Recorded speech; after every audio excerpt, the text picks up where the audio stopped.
In this video, we're going to be looking at Hess's law, and we're going to be looking at the enthalpy, the overall enthalpy for a chemical reaction. For a lot of reactions, we know the overall enthalpy for the reaction. In other words, the energy that is either released or absorbed when reactants become products.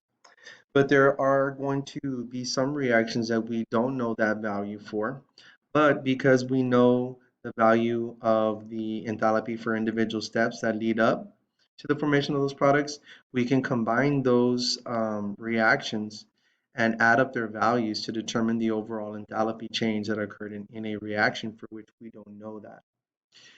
And so the second bullet here talks to me about the enthalpy formation for energy change is taken when elements form 1 mole of a particular compound. And sometimes in these types of reactions, you may see like a half of, or excuse me, you may see a 1/2 used for a coefficient instead of 1 or 2. You may have, 2 and 1/2, and it's okay only when we're dealing with this type of a reaction where we're looking for the enthalpy change overall. And then here, the last bullet says that the more negative the enthalpy is, that delta H, the more stable the compound. And so we talked about that being, an exothermic reaction. Okay.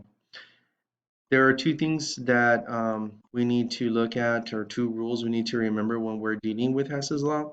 Is one, if I reverse the reaction, in other words, if I have to flip my products and reactants, then I also have to flip the value of the delta H. So let's say the delta H originally was negative, and I have to flip the reaction, or what we say reverse the reaction, and that means that I would also change that sign from negative to positive. And then let's say, my delta H value, was 1, for example. And if I multiplied the reaction so that I could get a specific coefficient on there, let's just say I multiplied it by 2, then I would have to multiply that -1 by 2, and then that would change to a -2. So let's put that into practice for this given reaction. So we don't know the heat of formation for this reaction here. And this little sign right here, this F means formation, right? We're forming this product. And this little degree sign looking up here is we're using the state of matter for these two reactants at 25 degrees Celsius. And so we're going to look for this overall heat of formation, or for that overall enthalpy change. So let's take a look at that.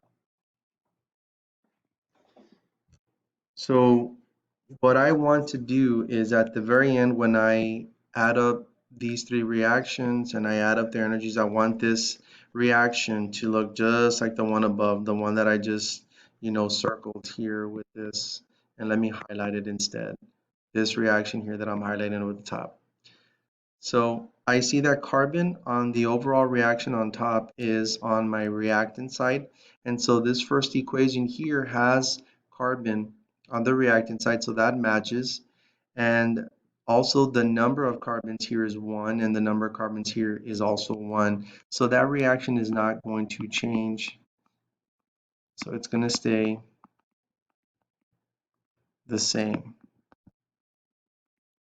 And so my heat of formation is also going to stay the same at 395. In the second reaction here, I see that hydrogen is also on the reactant side, so that matches there. And so I'm not going to do anything to this as far as, flipping it, but I do see that I need 2 hydrogens in here, so I only have 1 here. So what am I going to have to do with this particular reaction is I'm going to have to multiply it by 2 so I can get those 2 hydrogens, and in doing so I need to also multiply this value by 2. So rewriting that, I have 2 hydrogen gas molecules 2 times 0.5 is 1, so that's going to stay as is. And that's going to yield 2 water molecules. And again, I'm gonna multiply this by 2, so that's going to give me 571.6. So this becomes a negative 571.6. So that takes care of the second equation. And finally, my third equation, I see that I need methane up here, CH4. And down here in the third equation, it's on the wrong side. So I need it on my product side. Here, it's on the reactant side. So what I'm going to have to do with this one is I'm going to have to flip it. So what I'm going to do is I'm going to bring carbon dioxide and water. I'm going to bring those over on my reactant side, and then I'm going to put the methane, the CH4, and the oxygen on my product side. And remember, we're flipping this, so when we flip it, that's going to become a positive. Instead of a negative now, it's going to be a positive 890.8. And now what we're going to do is we're going to start canceling like terms. So I'm going to look at what's on my reactant side, and I'm going to look at what's on my product side. And if I see two things that are the same on the reactant and the product side, I'm going to cancel it. And when we're doing this cancellation of terms, it's only going to be reactants to products. So here, a carbon dioxide here cancels that carbon dioxide. I have 2 oxygen molecules here on the reactant side. I have 2 on the product, so these will cancel each other off. And then I have 2 water molecules here and 2 water molecules on this product side, so they cancel off. And now you can see that when I write the overall reaction here, it should look just like the one I highlighted above. So carbon, and I have my hydrogen, and I have my methane. So that should match what we have up top, and it does. And then the last thing I'm going to do is I'm going to add these values together. And when I add the values together, I'm going to get a heat of formation for the overall reaction of negative 74 74.3 kilojoules. So there's my final answer there.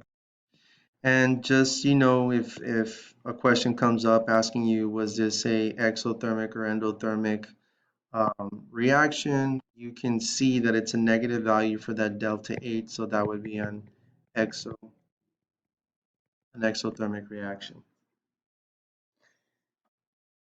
So hopefully this little example here gives you an idea, a basis for Hess's law.